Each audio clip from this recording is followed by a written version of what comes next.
우리 임찬양대의 찬양의 고백이 우리 모두의 고백이 된 줄로 믿습니다.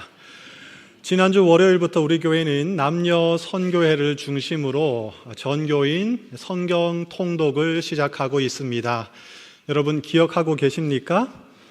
예, 많은 분들이 기억하고 계시고 마음이 뜨끔하는 분들도 있을 것입니다. 저는 아직 진도를 제대로 따라가지 못하고 있습니다. 분주한 삶 속에서 정해진 분량을 읽는 것이 참 쉽지가 않은 것 같습니다. 혹시 상황이 허락하신다면 힘을 내셔서 올해 꼭 성경 완독의 기쁨을 누리시기를 부탁드립니다. 상황이 허락지 않는 분들은 너무 부담 갖지 마시고 할 수 있는 만큼 하루에 한 장이라도 내가 꼭 읽어보겠다 하는 마음으로 참여하시면 좋을 것 같습니다. 매주 목요일 저녁에 온라인으로 성경 통독 그 모임이 진행되고 있는데 저도 돌아다니면서 한번 살펴보고 있습니다. 대략적으로 100여 분의 성도님들께서 함께 참석을 하고 계신데 우리 교회 규모를 생각해 보면 꽤 많은 분들이 참석하고 계시다고 생각이 됩니다. 참 감사하고 힘이 나는 것 같습니다. 올해 우리 교회의 말씀의 부흥이 계속해서 일어나기를 다시 한번 축복합니다. 여러분 성경을 읽으실 때, 성경을 통독하실 때 그냥 읽는 것도 은혜가 되겠지만 가능하시다면 두 가지 포인트를 기억하시고 읽으시면 훨씬 더 도움이 될 것입니다. 첫 번째 포인트는 성경을 읽으실 때 하나님이 누구이신가, 하나님이 어떤 분이신가를 기억하시면서 발견하시면서 읽으시면 좋을 것 같습니다. 그리고 두 번째 포인트는 인간은 어떤 존재인가, 인간이란 누구인가를 발견하시면서 읽으시면 훨씬 더 도움이 될 것입니다. 예전에 섬기던 교회에서 어떤 권사님이 성경 통독을 하시다가 저에게 이런 말씀을 하셨습니다. 구약 성경을 읽으면 하나님이 계속해서 화가 나 계시는 것 같아서 마음이 불편하다는 것입니다. 그래서 빨리 구약 성경을 마치고 신약 성경으로 옮기고 싶습니다. 이런 말씀을 하셨습니다. 제가 그 이야기를 듣다가 무슨 말인지 공감이 되었습니다. 구약 성경이나 신약 성경이나 모두 같은 이야기를 다루고 있고 동일한 하나님에 관해서 이야기를 전해주고 있습니다. 그럼에도 불구하고 구약 성경 속에 이 심판의 메시지가 더 많이 등장하고 있다는 것은 사실은 옳은 말입니다. 하나님께서 구약 성경에 계속해서 심판의 메시지를 우리에게 전해주고 있습니다. 구약 성경은 모두 39권의 작은 책들로 이루어져 있습니다. 이 39권의 책을 분류해보면 크게 4가지 종류의 책들로 구분할 수 있는데 먼저는 유대인들이 토라라고 부르는 5권의 책 모세오경이 있습니다. 그리고 이스라엘 왕정의 시작과 몰락을 비롯해서 이스라엘 전체의 역사를 그리고 있는 역사서가 있습니다. 그리고 인간의 삶의 일상, 즉 인간이 다루고 있는, 인간이 살아가는 삶의 지혜를 다루고 있는 시가서들이 있고 또 마지막으로 회개를 촉구하고 하나님의 심판을 계속해서 강조하는 선지서들이 있습니다. 특별히 이 선지서들은 하나님의 심판을 굉장히 집중해서 중점적으로 다루고 있는 책들입니다. 지금 우리 교회 새벽 기도회 때 이 선지서들을 계속해서 공부를 하고 있습니다. 목사님들이 설교하기가 가장 까다로운 본문 중에 바로 선지서들이 들어 있습니다. 계속해서 하나님의 심판, 하나님의 경고, 하나님의 분노의 메시지가 이어지고 있기 때문입니다. 설교하는 설교자도 힘들겠지만 설교를 듣고 있는 청중들도 상당히 힘들 것입니다. 아까 말씀드린 이 권사님의 이야기처럼 하나님은 정말로 화가 많이 나 계시는 것 같습니다.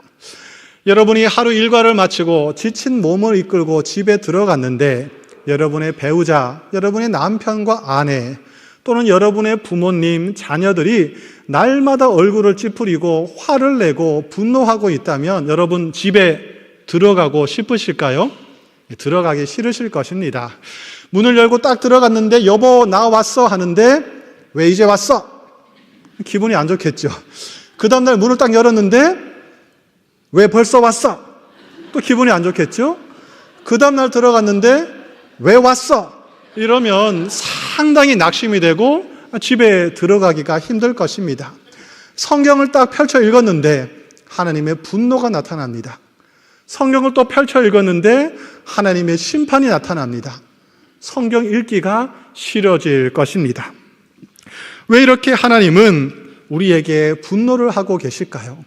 구약 성경 읽어보면 신약 성경도 마찬가지지만 하나님은 지금 뭔가 못마땅하셔서 계속해서 우리에게 화를 내고 계시는 것 같은 이야기가 성경에 펼쳐지고 있습니다. 도대체 왜 그런 것일까요? 크게 두 가지로 설명을 할 수가 있습니다. 첫째, 하나님의 분노는 단순한 감정적인 분노가 아니라 죄에 대한 분노입니다. 하나님은 결코 죄를 용납할 수가 없습니다. 죄와 타협할 수가 없습니다. 그것이 하나님의 속성입니다. 지난주일 설교 때 제가 말씀드린 것처럼 하나님은 질투하시는 하나님, 소멸하시는 불처럼 죄악을 태워버리시고 인간의 죄를 심판하는 하나님이십니다. 하나님이 분노하신다는 것은 이 세상의 죄가 그만큼 많다는 것, 우리 인간이 그만큼 죄를 많이 짓고 있다는 것을 의미하는 표현입니다. 둘째, 하나님의 분노는 하나님의 사랑의 또 다른 표현입니다. 쉽게 말하면 하나님은 사랑하시기 때문에 분노하고 있는 것입니다. 사랑을 해보신 분들은 충분히 공감을 할 수 있을 것입니다. 배우자든 연인이든 자녀든 그 누구든 간에 내가 사랑하는 사람이 나를 멀리하고 있을 때, 내가 사랑하는 그 사람이 내가 싫어하는 일을 계속해서 반복하고 있을 때 내가 그 사람을 사랑하는 것만큼 분노가 일어나는 것이 마땅한 이치일 것입니다. 내가 사랑하는 그 사람이 다른 사람과 짝짝꿍을 하든 말든, 나에게 관심이 있든 말든, 나를 가까이 하든 멀리 하든 관계없이 나에게 아무런 감정이 일어나지 않는다면, 전혀 분노가 일어나지 않는다면 그것은 사랑이라고 할 수가 없을 것입니다. 하나님은 인간을 사랑하신 것만큼 인간에게 분노하셨습니다.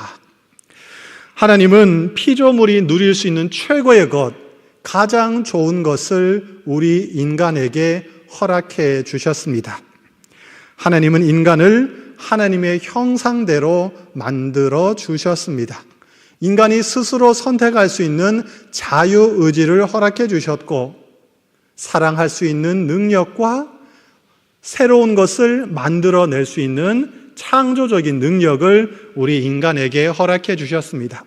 이러한 능력들은 다른 피조물들에서는 찾아보기 힘든 인간에게만 주어진 독특한 능력입니다. 그래서 구약 성경 시편을 읽어보시면 하늘에 있는 천상의 천사들도 인간을 부러워한다, 인간을 흠모한다, 이런 표현들이 등장하고 있습니다. 인간은 단순히 하나의 피조물로 지어진 존재가 아니라 하나님의 사랑의 파트너로서 하나님과 사랑을 주고받을 수 있는 영광스러운 존재로 창조가 되었습니다. 그런데 인간은 안타깝게도 하나님의 사랑을, 하나님의 호의를 거절하고 말았습니다. 거절한 정도가 아니라 하나님을 멀리하고 하나님을 모른 척하고 심지어 하나님을 대적하고 말았습니다. 우리가 자녀를 키우다 보면 어릴 때는 부모를 너무나도 좋아하고 귀찮을 정도로 졸졸졸 따라다니던 이 자녀들이 사춘기가 되면서 부모를 멀리하는 경험을 할 때가 있습니다. 때로는 밖에서 길을 가다가 자녀를 만났는데 그 자녀가 엄마 아빠를 모른 척 할 때도 있습니다. 이러한 행동들은 발달 과정에서 자연스럽게 일어나는 일시적이고 정상적인 행동이기 때문에 너무나 걱정할 필요는 없다고 전문가들이 말하고 있습니다. 그럼에도 그 모습을 바라보는 부모의 마음은 너무나도 서운하고 섭섭할 것입니다. 그런데 이 자녀들이 일시적으로 그러는 것이 아니라 지속적으로, 적극적으로, 의도적으로 계속해서 부모를 멀리하고 부모를 거역하고 부모를 적대시하고 있다면 그때 부모의 마음은 분노가 가득하게 될 것이고 화가 치밀어 오를 것이고 너무나도 서운하고 마음이 아프게 될 것입니다. 마찬가지로 하나님은 화가 나 계십니다. 이것은 하나님의 마음이 그만큼 아프다는 것을 표현하는 것입니다. 사랑은 아픔을 수반합니다. 사랑해 보신 분들은 다 알 것입니다. 사랑하면서 한 번도 아프지 않았다면, 내가 당신을 너무나도 사랑하는데 나는 지금까지 한 번도 힘든 적이 없어, 한 번도 아프지 않았어, 그렇게 말한다면 뭔가 이상한 것이죠. 제대로 사랑하지 않는다는 말이 될 수도 있습니다. 성경은 신인 동형론이라는 문학 양식 표현 기법을 사용하고 있습니다. 여러분 놀라지 마십시오. 올해 1월 19일 주일 예배 때 제가 설교하면서 말씀드린 내용입니다. 놀라시죠? 하나도 기억나지 않으시죠? 네, 정상적인 것입니다. 걱정하지 마시고 제가 계속해서 반복해서 설명드릴 테니까 그때마다 또 복습하시면 되겠습니다. 이 신인 동형론이라는 것은 초월적 존재이신 하나님을 인간과 비슷한 감정, 행동, 특성을 가진 존재로 비유적으로 설명하는 방식입니다. 하나님의 실제 모습을 있는 그대로 묘사한다기보다는 하나님을 인간과 최대한 비슷한 모습으로 그려보는 것입니다. 그래야만 유한한 인간이 무한하신 하나님을 조금이라도 더 이해할 수 있기 때문입니다. 하나님의 분노도 마찬가지입니다. 하나님의 분노가 인간의 분노와 똑같은 차원에서 일어나는 것은 아닙니다. 그렇지만 인간이 느끼는 그 분노의 감정을 떠올려 보면서 내가 왜 그때 분노했었지? 내가 사랑하는 사람에게 왜 화가 났었지?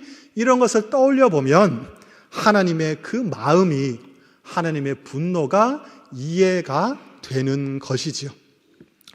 성경에 보면 하나님은 인간 때문에 갈등하고 고민하고 번뇌하고 계십니다. 심지어 창세기를 읽어보면 하나님은 인간을 만드시는 것을 후회하신다, 한탄하신다, 이런 구절들도 등장하고 있습니다. 하나님께서 이렇게 고민하시고 아파하시는 이유는 인간이 하나님을 거부했기 때문이기도 하지만 거기서 더 나아가서 인간이 파멸의 길로 걸어가고 있기 때문입니다. 인간이 하나님을 떠났기 때문에 하나님은 그것 때문에 아프기도 하시지만 더 나아가서 인간이 파멸의 길, 멸망의 길, 죽음의 길로 계속해서 걸어가고 있기 때문에 그것 때문에 하나님은 아파하고 있습니다.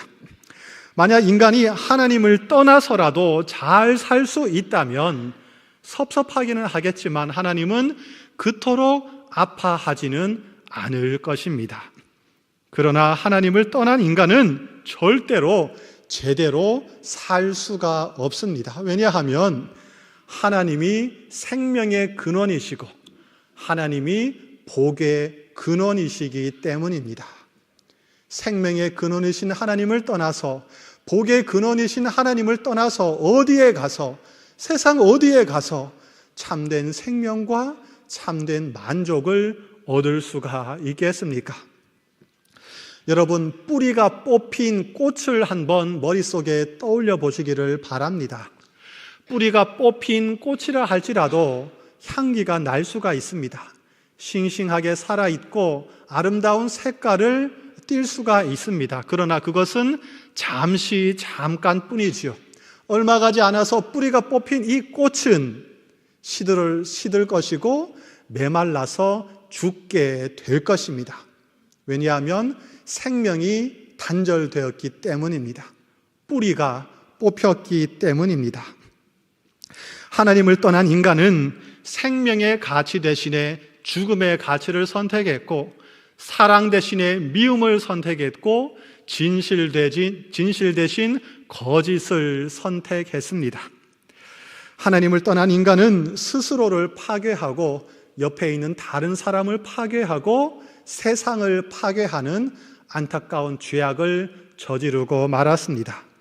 인류의 역사가 이것을 증명하고 있습니다. 범죄하는 인간에게 하나님은 돌이키라고, 돌아오라고 계속해서 촉구하셨습니다.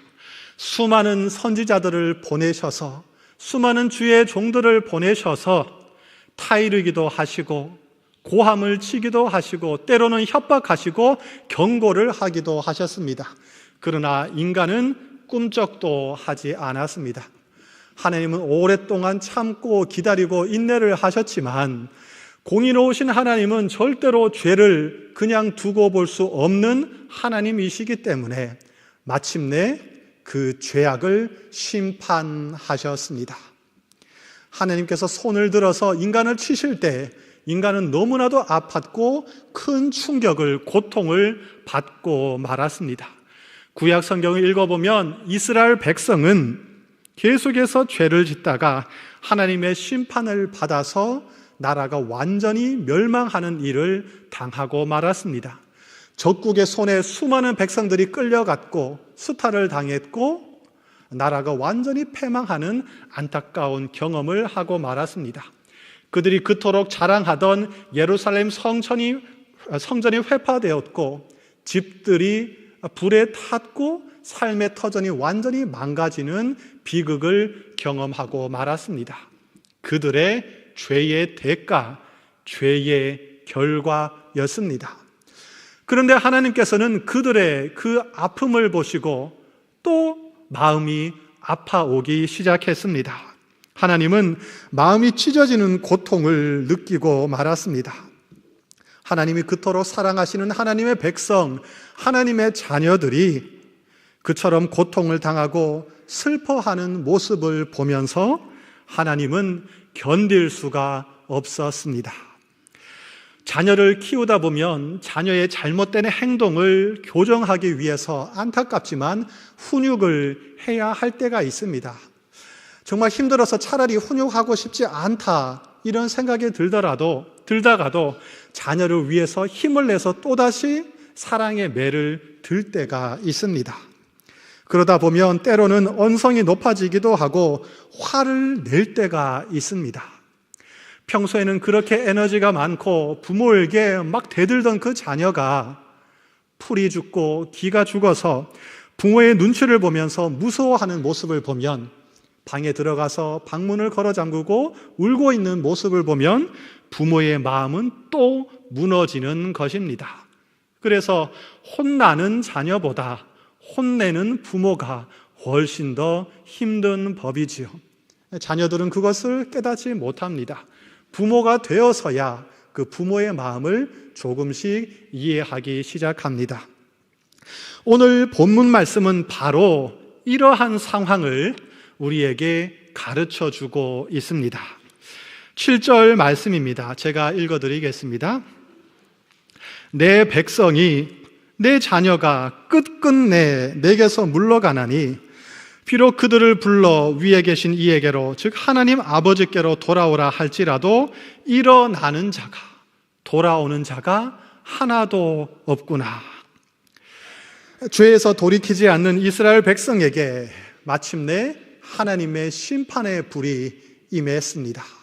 너무나도 아팠겠지요. 죄에서 돌이키지 않는 이 이스라엘 백성은 하나님의 심판을 받아서 완전히 망가지고 말았습니다. 8절에 보시면 아드마, 스보임 이런 도시들의 이름이 등장하고 있습니다. 이 도시들은 창세기에 나오는 소돔과 고모라 주변에 있던 도시들인데 이 소돔과 고모라가 극심한 죄악으로 말미암아 하나님의 심판을 받을 때 그들도 함께 멸망을 당했던 도시들이었습니다. 그러니까 이 도시들은 하나님을 떠난 인간의 현실, 참혹한 상황을 상징적으로 드러내는 도시라고 이해하면 되겠습니다. 하나님은 심판받은 그들의 모습을 보시고 마음이 너무나도 아팠습니다. 그리고 이렇게 말씀을 하셨습니다. 우리 8절 말씀을 함께 읽어보겠습니다. 에브라임이여 내가 어찌 너를 놓겠느냐? 이스라엘이여 내가 어찌 너를 버리겠느냐? 내가 어찌 너를 아드마같이 놓겠느냐? 어찌 너를 스보임같이 두겠느냐? 내 마음이 내 속에서 돌이키어 나의 긍휼이 온전히 불붙듯 하도다. 아멘. 여기서 이 에브라임이란 단어 또 이스라엘이란 단어 대신에 여러분의 이름을 넣어서 읽어보시면 그 하나님의 마음이 생생하게 절절하게 느껴질 수가 있을 것입니다. 그래서 오늘도 한번 여러분의 이름을 넣어서 읽어보도록 하겠습니다. 혹시 반대하는 분이 계십니까? 목사님 힘든데 자꾸 왜 그러십니까? 그냥 넘어갑시다. 그래도 한번 읽어보겠습니다. 준비되셨습니까? 시작. 헌조야 내가 어찌 너를 놓겠느냐? 헌조야 내가 어찌 너를 버리겠느냐? 내가 어찌 너를 아드마같이 놓겠느냐? 어찌 너를 스보임같이 두겠느냐? 내 마음이 내 속에서 돌이키어 나의 긍휼이 온전히 불붙듯 하도다. 아멘. 오늘 이 말씀이 여러분을 향한 하나님의 마음입니다. 바로 오늘 이 말씀이 여러분을 향한 하나님의 본심입니다. 8절에 보시면 또 특이한 표현이 하나 등장하고 있습니다.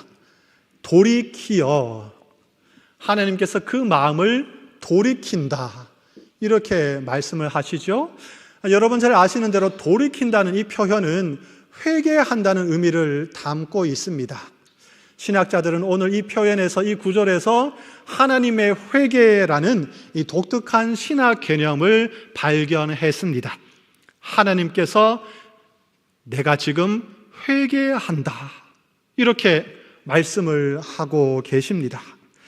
내 사랑하는 백성이 저렇게 아파하는 모습을 보니 도저히 참을 수가 없다.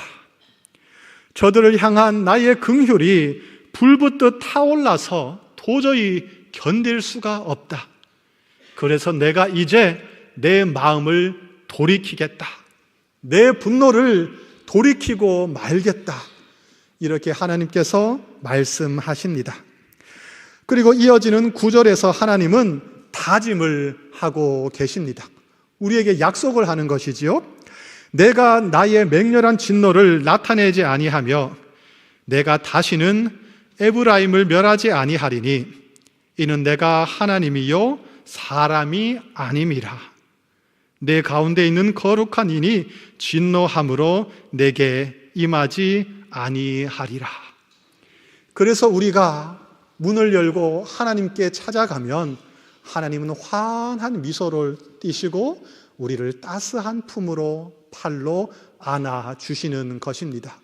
언제든지 어디서든지 우리가 돌이키기만 하면 하나님께로 돌아가기만 하면 하나님은 따스한 사랑으로 여러분을 맞아 주실 것입니다.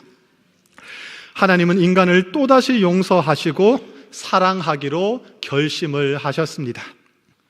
다시는 내 자녀를 심판하지 않겠다고 결단하셨습니다. 사람이라면 그렇게 할 수 없을 것입니다. 여러분은 옆에 있는 사람을 몇 번까지 용서할 수 있으십니까? 한 번도 용서하기 힘드시지요? 네. 한 번, 두 번, 정말 이를 악물고 40일 작전 기도를 하고 40일 특별 새벽 기도를 하면 겨우 3번까지 용서할 수 있을지를 모르겠습니다. 아무리 사랑하는 사람이라 할지라도 나의 마음을 아프게 하고 내가 하지 말라는 그 짓을 계속해서 반복한다면 우리는 그 사람을 절대로 용서할 수 없습니다. 그러나 하나님은 사람이 아니라고 오늘 말씀하고 있습니다. 나는 사람이 아니다. 나는 거룩한 하나님이다. 그래서 나는 너를 또다시 용서하고 용납하고 사랑할 것이다. 이렇게 말씀하십니다. 그러나 하나님은 딜레마에 빠지고 말았습니다. 무슨 딜레마일까요? 한편으로 하나님은 공의로운 하나님이시기 때문에 죄를 반드시 심판하셔야 합니다. 죄인을 심판하셔야 그것이 하나님이십니다. 그러나 또 다른 한편으로 하나님은 사랑의 하나님이시기 때문에 사랑하는 하나님의 백성을, 하나님의 자녀를 더 이상 심판하고 싶지가 않으십니다. 나 더 이상 이 사람을, 내 자녀를 심판하지 않을 것이다. 하나님의 공의, 하나님의 사랑은 어떻게 조화가 될 수 있을까요? 하나님은 예수 그리스도의 십자가를 통해서 이 딜레마를 해결하셨습니다. 지난주일 설교 제목이 무엇이었는지 여러분 기억하고 계십니까? 대속의 십자가였습니다. 인간이 받아야 할 죄의 대가, 인간이 마땅히 받아야 할 하나님의 심판을 예수 그리스도께서 대신 감당하셨습니다. 예수께서 우리 대신 십자가에 달려서 고통을 당하시고 죽음을 맞이하심으로 우리는 나음을 입었고 용서를 받았습니다. 그런데 여러분, 이 대속의 십자가는 결국 사랑의 십자가였습니다. 십자가의 이 밑바탕 속에는, 그 밑바탕 안에는 하나님의 사랑이 깊이 깔려 있기 때문입니다. 하나님께서는 하나님의 심판의 불을 우리 대신 예수님께 쏟아 부었습니다. 너무나도 사랑하는 하나밖에 없는 독생자 예수 그리스도, 하나님과 동등하시고 하나님 자신과 다름이 없는 존재이신 예수 그리스도께 인간의 그 모든 죄값을 대신 치르도록 하셨습니다. 왜 그랬을까요? 우리를 너무나도 사랑하셨기 때문입니다. 예수님만큼 하나님은 저와 여러분을 사랑하셨습니다. 예수님을 십자가에 내어 주고서라도 반드시 살려야 하는 존재가 바로 저이고 여러분이라고 성경은 우리에게 가르쳐 주고 있습니다. 여러분, 이 십자가는 우리를 향한 강력한 사랑, 우리를 향한 그칠 줄 모르는, 멈추지 않는 하나님의 사랑을 가르쳐 주고 있습니다. 십자가를 마주할 때 여러분을 향한 하나님의 사랑을 느낄 수 있기를 축복합니다. 내가 예수 믿는 사람이라고 하면서도 십자가를 바라볼 때 아무런 느낌이 들지 않는다면, 아무런 감정이 찾아오지 않는다면 여러분 꼭 기도하셔야 할 것입니다. 이 땅에서 잘 되기를 바라는 기도를 하기 이전에, 자녀들이 세상에서 잘 되기를 기도하기 이전에 하나님, 이 십자가의 사랑이 나에게 온전히 깨달아질 수 있도록, 느껴질 수 있도록 도와주시옵소서. 이렇게 간절히 기도하시기를 바랍니다. 내가 너를 사랑한다. 너는 나에게 그토록 소중한 존재다. 세상 그 무엇도 너를 향한 나의 사랑을 막을 수 없다. 심지어 나의 공의로운 심판의 불까지도 너를 향한 나의 사랑을 막을 수 없다. 이것이 십자가의 의미입니다. 저는 가끔씩 쓸데없는 질문을 좀 할 때가 있습니다. 여러분 운전 많이 하고 계시지요? 운전하다 보면 이 오른발로 계속 페달을 밟는데 엑셀레이터를 밟았다가 브레이크를 밟았다가 굉장히 귀찮습니다. 이것 좀 이렇게 어떤 누가 발명을 해서 페달 하나로 어쩔 때는 엑셀이 됐다가 브레이크 됐다가 지가 알아서 움직이는 뭐가 없을까? 그러면 참 좋을 텐데 이런 생각이 들 때가 있죠. 그러면서 이런 질문을 던져봅니다. 정확한 표현은 아니겠지만 우리의 이해를 돕기 위해서 한번 이렇게 생각을 해봅시다. 엑셀레이터는 하나님의 공의입니다. 그리고 브레이크는 하나님의 사랑입니다. 하나님께서 엑셀을 밟으십니다. 하나님의 심판의 불이 우리를 향해 내려옵니다. 너 이제 죽었어. 너 이제 끝장이야. 내가 똑바로 살라고 그랬지. 너 이제 진짜 끝장이야. 근데 하나님께서 동시에 사랑의 브레이크를 밟고 계십니다. 아니야. 너 다치면 안 돼. 너 죽으면 안 돼. 너는 멸망하면 안 돼. 너는 내 자녀야. 내가 너를 보호할 거야. 브레이크를 꼭 밟고 계십니다. 여러분은 이 엑셀과 브레이크 중에 누가 더 강하다고 생각하십니까? 세상에서 가장 강력한 브레이크, 세상에서 가장 강력한 엑셀이 만나면 누가 이긴다고 생각을 하십니까? 저는 성경을 읽어보니까 제가 생각하기에는 하나님의 이 사랑이 이긴다고 생각을 하고 있습니다. 하나님께서 말씀하십니다. 내가 너를 끝까지 사랑하겠다. 이 십자가는 우리를 용서하시고 우리를 또다시 용납하시고 끝까지 사랑하겠다는 하나님의 사랑의 약속, 하나님의 사랑의 결단, 하나님의 사랑의 의지를 우리에게 보여주고 있습니다. 사람들은 십자가의 의미를 잘 깨닫지를 못합니다. 예수님이 십자가를 지셨는데 그것이 나를 향한, 나를 대신하는 행위였다고? 참 이상하다. 예수님께서 십자가에 달리셨는데 그것이 나를 너무나도 사랑해서 하신 행위였다고? 참 이해하기 어렵다. 그런 생각을 하게 되는 것이죠. 여러분, 그런데 사랑하는 사람을 대신해서 자기의 몸을 던지는 것은, 자기를 희생하는 행위는 이 땅에서도 심심치 않게 계속해서 벌어지고 있는 현상입니다. 러시아와 우크라이나 전쟁이 발발한 지 올해로 4년 차에 접어들었습니다. 2022년 전쟁이 처음 발발했을 당시 우크라이나의 수도인 키우에 러시아의 미사일이 발사되었습니다. 당시 27살이었던 올가 씨가 살고 있는 이 아파트에도 미사일이 떨어졌습니다. 그는 생후 6주 된 딸 빅토리아를 온몸으로 감싸서 보호했습니다. 얼마나 무서웠겠습니까? 그런데 본능적으로 어머니의 모성애가 발동해서 아기를 꼭 끌어 안았습니다. 무너져 내리는 건물 파편 속에서 올가 씨는 머리와 전신에 심각한 상처를 입었습니다. 그러나 그 덕분에 아기는 아무데도 다치지 않고 무사할 수 있었습니다. 연약한 인간도 이처럼 사랑하는 사람을 위해서 기꺼이 자신의 온몸을 던질 수 있는 존재입니다. 왜냐하면 인간은 하나님을 닮았기 때문이죠. 인간도 그러할진데 하나님은 얼마나 더 인간을 사랑하고 계시겠습니까? 이 세상을 만든 창조주가 계시다. 그리고 그 창조주는 자신이 만든 인간을 위해서 자신을 기꺼이 내어줄 수 있는 사랑의 신이시다.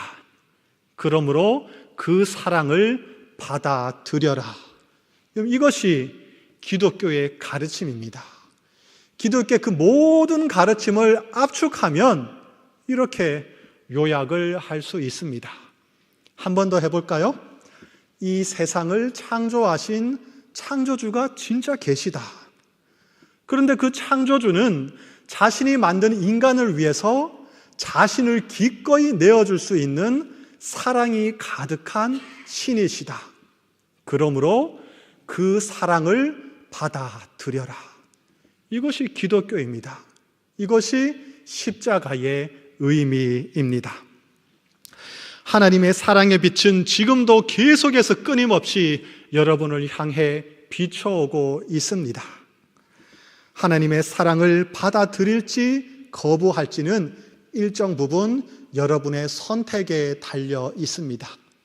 인생 가운데 어느 한 시점에 마음을 활짝 열고 그 사랑을 그대로 받아들인다면 여러분은 변화될 것입니다.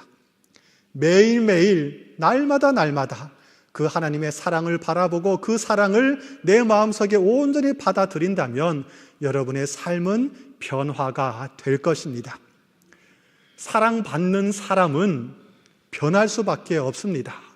얼굴이 밝아지고 계속해서 웃음꽃이 피어납니다. 그래서 사랑하는 사람을 보면 딱 알 수 있습니다. 너 지금 사랑에 빠졌지? 아닌데? 아닌데? 이렇게 되는 것이죠. 발걸음이 가벼워집니다. 그리고 사소한 것에 신경 쓰지 않습니다. 뭐 그런 거 괜찮아요? 너무 행복하니까, 좋으니까. 하나님의 사랑이 임할 때 우리는 변화할 것입니다. 사순절 둘째 주일을 보내고 있습니다. 여러분 다시 한번 사랑의 십자가를 바라보시기를 바랍니다. 있는 힘을 다해 간절하게 하나님의 사랑을 간구하시기를 바랍니다. 그 하나님의 사랑이 여러분을 살려주시고 회복시켜 주시고 여러분을 따스하게 감싸 주실 것입니다. 기도하겠습니다. 하나님 아버지, 우리를 사랑해 주셔서 감사합니다.